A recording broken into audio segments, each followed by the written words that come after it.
Cheers. அப்புறம்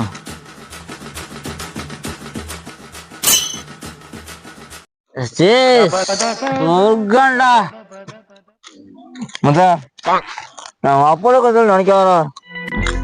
நீ love பண்ற போன ரொம்ப தப்பானவடா. எப்படா அப்படி சொல்றாரு? எப்படா சொல்லலாம்? 6 hours later.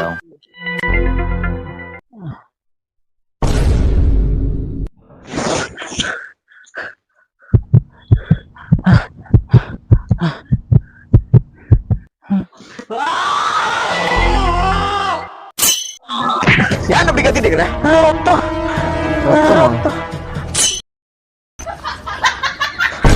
டேய், அது தக்காளி சாசா. அரை போதில் அரை ஊரே பார்த்துருக்கேன். போட